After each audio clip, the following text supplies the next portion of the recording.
Bet daily at oddsmarket.com. UFC 244 this week. Madison Square Garden, heaped in history. And there's a fight to back up that history this weekend with Nat Diaz and Masvidal coming head to head in the octagon. UFC, I need my two boys. They are absolute Jedi Knights when it comes to this. Jace, Dave, how big is this scrap going to be on Saturday night? Who wants to go first? It's going to be huge. It's about 15 minutes away from my house. I'm only about 15 minutes from New York City, and it's going to be epic. Yeah, I'll start it off. It's one of the most anticipated fights this year. Certainly, there are not many fights that can carry a pay-per-view card without it being a title fight, but this is one of them because of the insane popularity between these two fighters. There might not be two more popular fighters in the sport right now than Nate Diaz and Jorge Masvidal. It's a very tough fight to call. It's like picking between two of your children. It's razor thin. Masvidal's one of the best pure strikers in the sport today. His boxing is incredible. His accuracy is phenomenal. He has great combinations. He is just as good a counterpuncher as he is when he initiates the strikes. He does not have devastating power, but he has more than enough power to plant somebody and knock them out in this division. His footwork and movement are crisp. His cardio is really good. His chin is very, very good. If he has a downfall, it would be his ground game. Now, the people that train with him swear that he has a really, really good submission grappling game. But in fairness, 47 pro fights, and he has only won twice by submission. So I think in that department, he has more to prove. On the other side of the cage Saturday, Nate Diaz, what he did against Anthony Pettis a couple months ago off a 3-year layoff was absolutely incredible. I bet against him in that fight because I thought he needed one fight to get acclimated to the cage and to get acclimated to the competition. And I was dead wrong. He was absolutely brilliant. He is a very good boxer. He throws an incredible amount of volume in the cage. He is incredibly accurate. His counter-punching game is great. He does not have devastating power, though. He is much more of a volume striker than Jorge is. I don't like Nate Diaz's footwork and movement in the cage. I never have.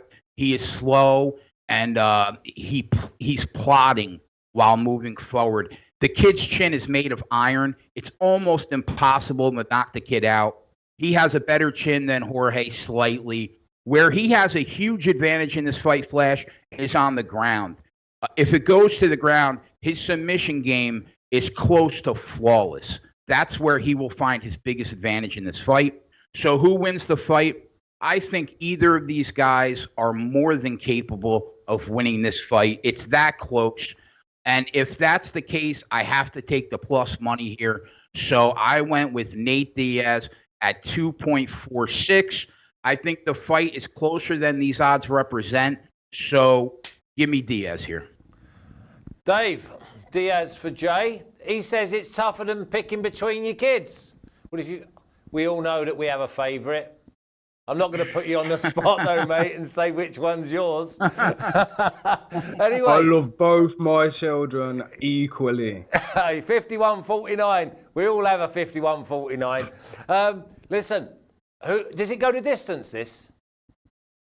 Yeah. Do you know what? Yeah. I think, look, we've got two of... Look, they're fighting for the baddest motherfucker title.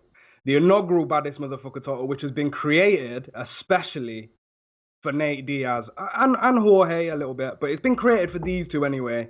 And now they're going to go into Madison Square Garden, take the main event off of a card that realistically, from the middle of the prelims onwards, every fight could be a main event fight. You'd see these fights on a fight night card headlining. The majority of the fights we're going to witness this weekend It's just it's talent stacked. It's absolutely ridiculous. But back to Diaz, Masvidal in Jay's backyard, Madison Square Garden. I love both of these guys, and it is so hard to pick, especially being a diehard fan. Everybody loves both of these guys. The East Coast versus West Coast. It's like Biggie and Tupac all over again. Jorge Masvidal from Miami, the Cuban area of Miami, coming off the quickest knockout of all time, and I'm pretty sure it's the most viral knockout of all time against Ben Askren. He walks out against a wrestler and he throws a flying knee within the first 5 seconds, and it's lights out for Ben Askren. Puts Jorge on a pedestal that he was already on after knocking out Darren Till. So it puts him on an even higher pedestal. Diaz makes his return after 3 years, beats the crap out of Anthony Pettis, and then calls out Jorge Masvidal. The bout's created. Here we are. They're about to go head-to-head this weekend. And although Diaz should probably take this to the ground and attempt some jiu-jitsu, I don't think we're going to see that happen. These guys, this bout means something, and they are going to show the fans why they are the baddest mother effers in the game. It's got to be Nate Diaz for me, strictly based on the price. I don't know who's going to win this fight, but at plus 150, you can get him. After some books, I think you can get him at plus 160. I'm not sure exactly what the price is now. I can't go against the price here. If Jorge was at these odds, I'd be taking Jorge. I'm not actually sure why these odds are so swayed. It's confusing to me. Obviously, he's had 2 impressive back-to-back knockouts, and Diaz did have the layoff and has only fought Pettis. But this is Nate Diaz. He never stopped fighting. People want to talk about the 3 years that he took off.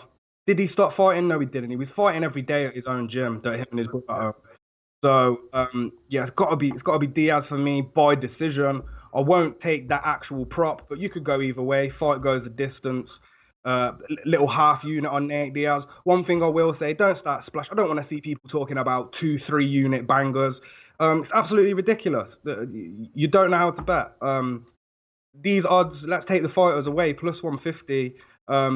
There's no chance you can give this lean this 60-40 for Masvidal. It's got to be the least a 55 to 45 in favor of Masvidal. And if that's the case, and we're getting these odds at plus 150, you're giving yourself that higher than a 10% margin that in the long run, you're just going to profit off the compound interest anyway.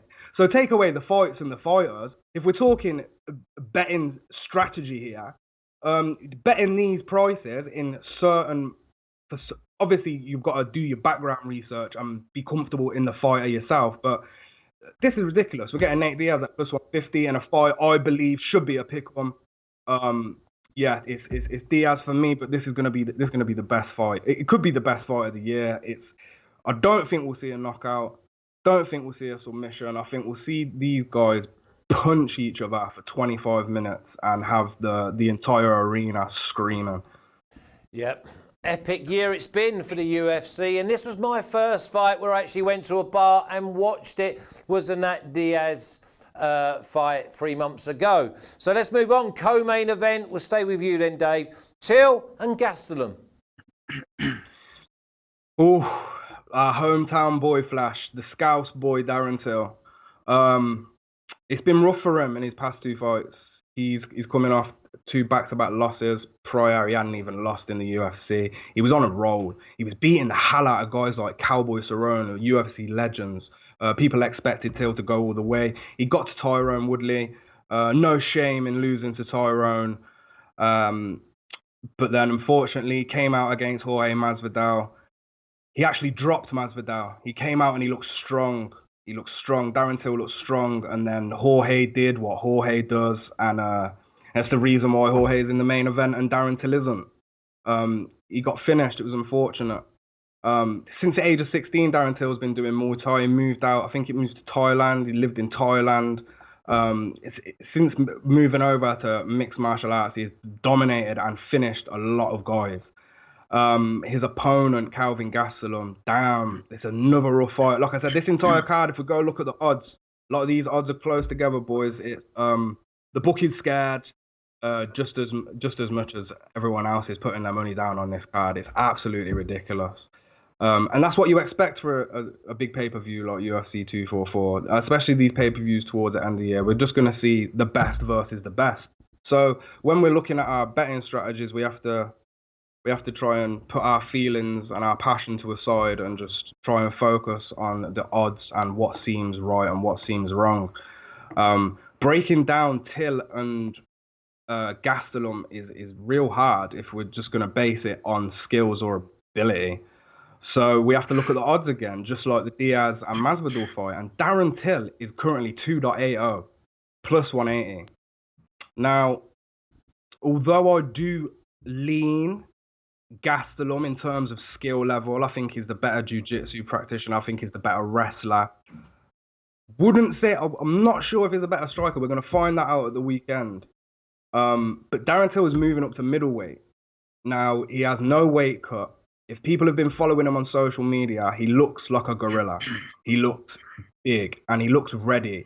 I was just watching him on the embedded video, and his cardio is great. He's not going to have a lack of energy that he would have had in the lower division, where he was having to cut 10 pounds. It's sometimes more than 10 pounds. He's got none of that to worry about. All he has to focus on is the fight. And he seems angry. He seems ready. And yeah, I wouldn't want to step off in front of a pissed off Scouser in Darren Till right now. Calvin Gastelum is the only person I've saw give Israel Adesanya a tough match, who is the current champion. Gastelum wants that title. There's just something telling me inside that Darren Till is looking real scary and looking real serious here. Nothing to do with me being English. I don't back home country fighters like that. Our money's on the line here. We have to take this stuff serious. I think either fighter could end this fight inside the distance. So you want to stay well away from any overs or unders because it's a total toss-up. Someone could get knocked out in the first minute. This fight could go to a decision. We don't really know. Like I said, trying to break this fight down based on skills or ability is near enough impossible. I just think that Darren Till's going to have some overwhelming power that nobody has felt before. He had this power in the welterweight division, so what's he going to do in the middleweight division with no weight cut? And at the price of 280, there's just it's a no-brainer for me. As a long-term bettor, this price with guys who are at this elite level, yeah, if you followed these prices for the next year, you're gonna be in profit. So it's Darren Till or nothing for me based on the odds. Okay, Darren Till or nothing for Dave. What about you, Jay? Can you split them? Both these fighters, this is a really tough fight, Flash. Both the fighters are coming in off a loss. Dave was just talking about it. Kelvin Gastelum, even though he lost his last fight, he might be the only fighter in the world right now that has beat Israel Adesanya two out of 5 rounds, right? So nobody else has done it. And it's a testament to how good of a fighter that Kelvin Gastelum is. He's a small middleweight. He's usually at a height disadvantage, yet he continues to be a great striker in the octagon despite the handicap. He has solid hand speed. He has power in his hands for days. His footwork is okay, not great. When he is moving well in the cage, he's cutting the angles well, which means he's avoiding the brunt of the damage. That is usually when he is at his best in there. He has a very solid chin. He has a very underrated submission game Dave was just talking about. When he gets people to the ground, he has really good top control, so he's capable of keeping opponents there.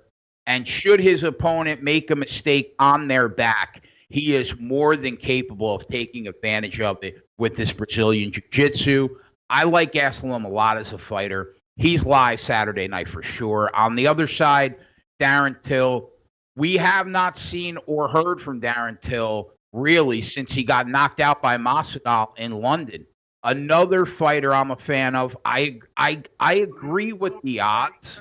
He deserves to be the underdog here. He has not proven himself to me the way that Kelvin Gastelum has in his career.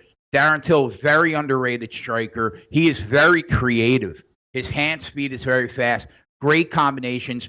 I think he is better when he is leading exchanges, though, rather than reacting off somebody else's strikes. I'm curious to know what Dave thinks about that. It seems to me that he's most confident when he is leading the exchanges, right? He has a very good base of movement. His footwork in the cage is phenomenal. Part of the reason I was surprised that he was knocked out by Jorge Masvidal is because he's usually very good at avoiding devastating damage in there. He is not great on the ground by any means. He's looking to stand and bang. That's how he likes to fight his fights. Who wins the fight, man? It's a tough call. I do think the odds are right. I think we've seen enough from both of these guys in the last year and a half that Kelvin Gastelum deserves to be the favorite that he is. But I don't think that there is value in taking either side, right? Now, I'm writing the co-main event breakdown article today. It'll be on Odds Market Tips later on. If the price is right, I'm leaning that the fight does not go the distance. I can't find a line for that, but I did find a line that the fight ends by knockout at even money. I do think somebody is going to get knocked out in this fight. I really do. So I'm leaning that the fight ends by knockout at even money at 2.0 possibly, or if the price is right, the fight does not go the distance. But I'm still waiting for some of the props to drop. So I would say check back for my article on Odds Market Tips later on today. I'm probably going to stay off the side, but and take a look at time props. Go on, Dave. Minus 150 for fight doesn't go to decision. 1.67 on the decimal, minus 150 American. Seems quite good value, that. Say again, bud. Seems quite good value, that 1.67.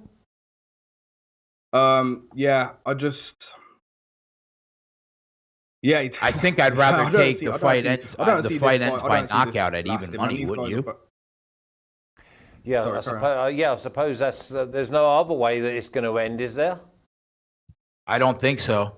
I mean, it could go to the cards, but I think if it ends inside the distance, it's because somebody's getting knocked out. Sorry guys. One thing I've noticed about Calvin Gastelum is his wins are against old people. He doesn't have wins against really anyone that isn't old. And obviously he's fought some serious dudes. But they are all old and aging. So he comes across way faster than he probably actually is. Israel shown that he was faster than him. I don't think Till will be faster than him, but he's gonna connect. And something doesn't. Watching Darren Till in the media videos, YouTube, embedded, all the vlogs and everything, he seems like he's got a fire in him that was put out by Jorge Masvidal.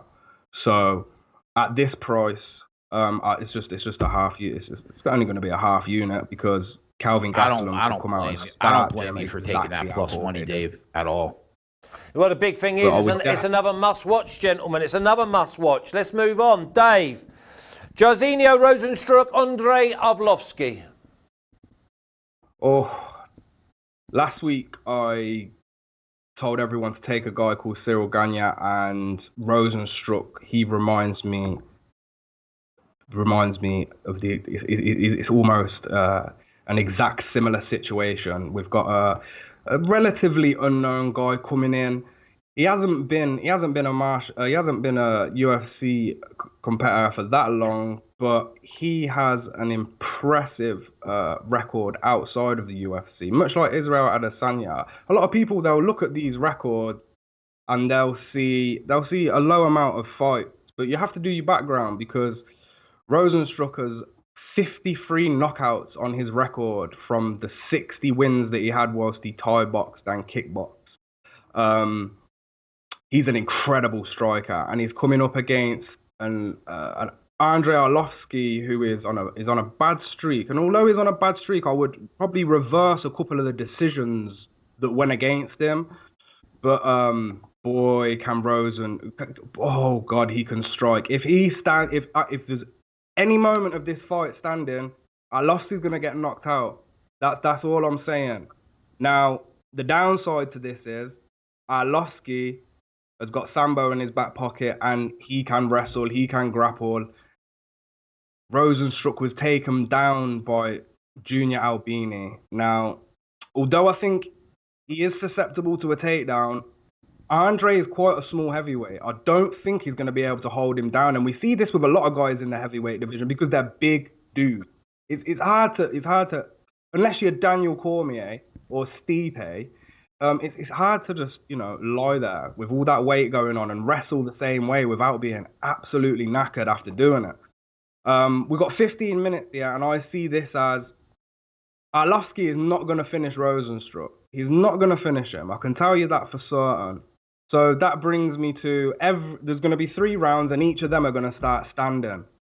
Rosenstruck doesn't need long. He doesn't need long at all. He has the power to drop anybody in that heavyweight division. I really hope he wins in impressive fashion, because the heavyweight division is slowly piecing together, and we're seeing some serious competitors come in, and it's a division that I've always wanted to be on top, and it's always lacked a serious top 10.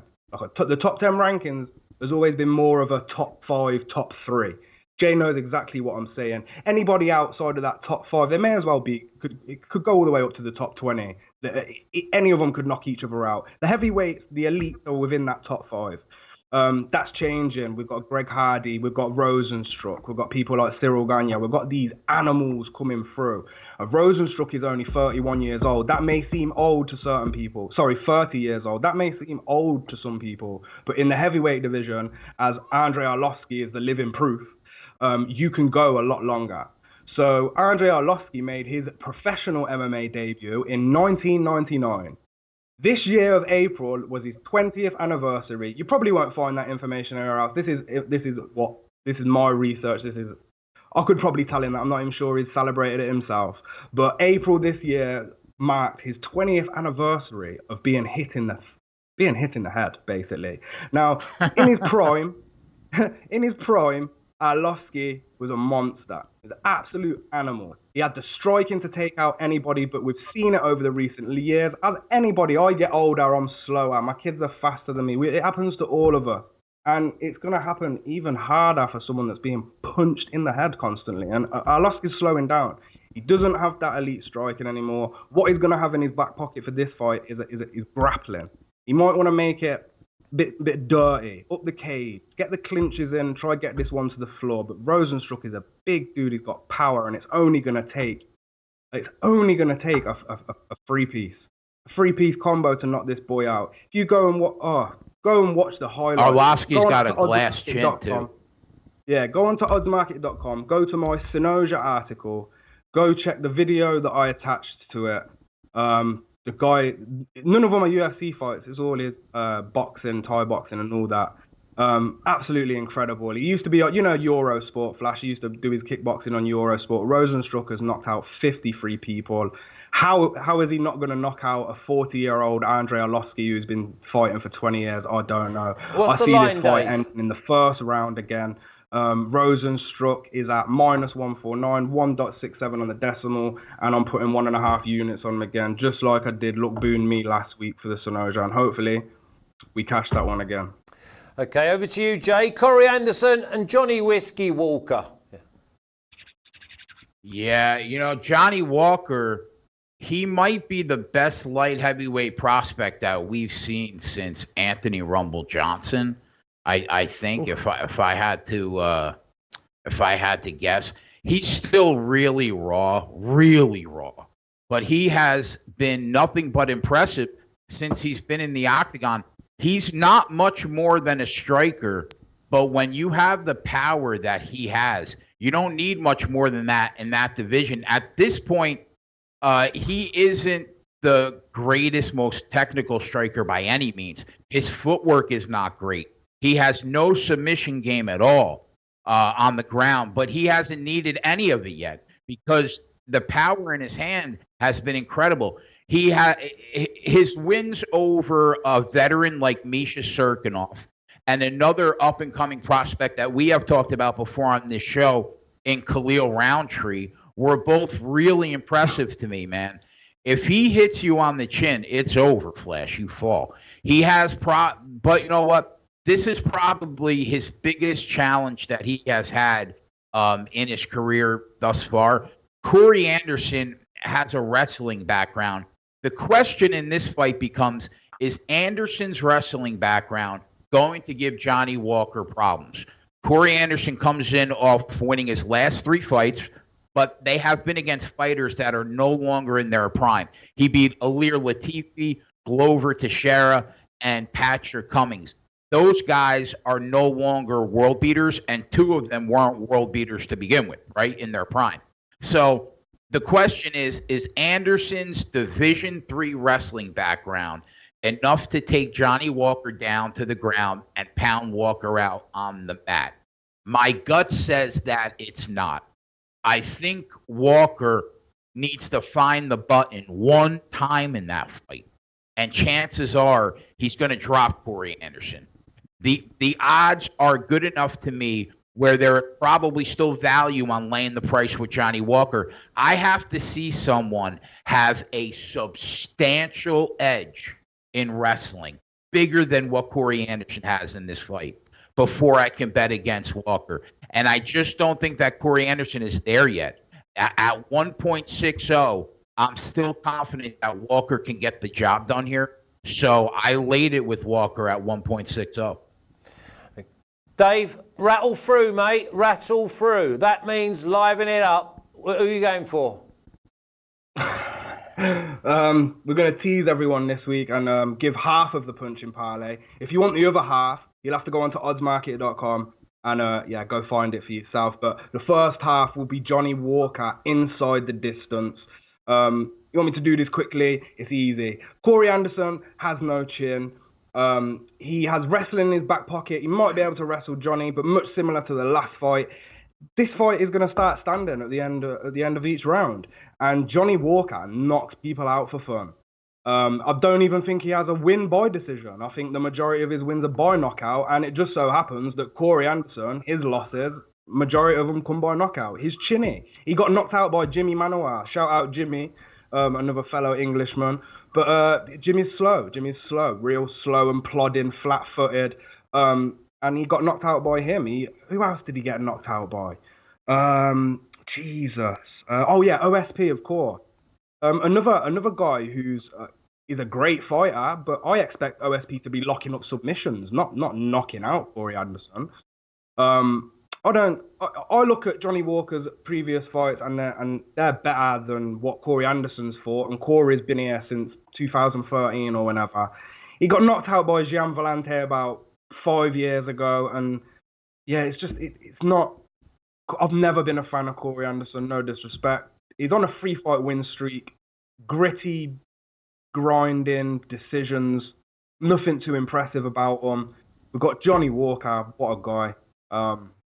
The speed, the striking, his defense is so precise, flashy spinning attacks, and he gets the job done, and he gets it done quick. He has looked sloppy at times, but yeah, he's got the tools to do this one. And for inside the distance, you can get 2.00 plus 100. That's going to be the first half of the punch and parlay. We're going to bulk it up a bit this week.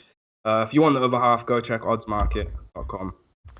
Okay, boys, absolutely love that. The problem with you two is you love this sport that much, you could talk for days. Don't get me started. I know. That's why I said speed it up. Honest to God. But we love it. Every single bit you do, we love. Go over to Ozmarket, look at the articles. Go over to SBR, look at the articles. If you don't believe in what they do, go back and look at all the UFC videos that I've done with these boys. It's tick after tick after tick. And I don't see it being any different this weekend. So, boys, thank you very much for all the hard work you do. I'm just glad that you was both on time on the same day.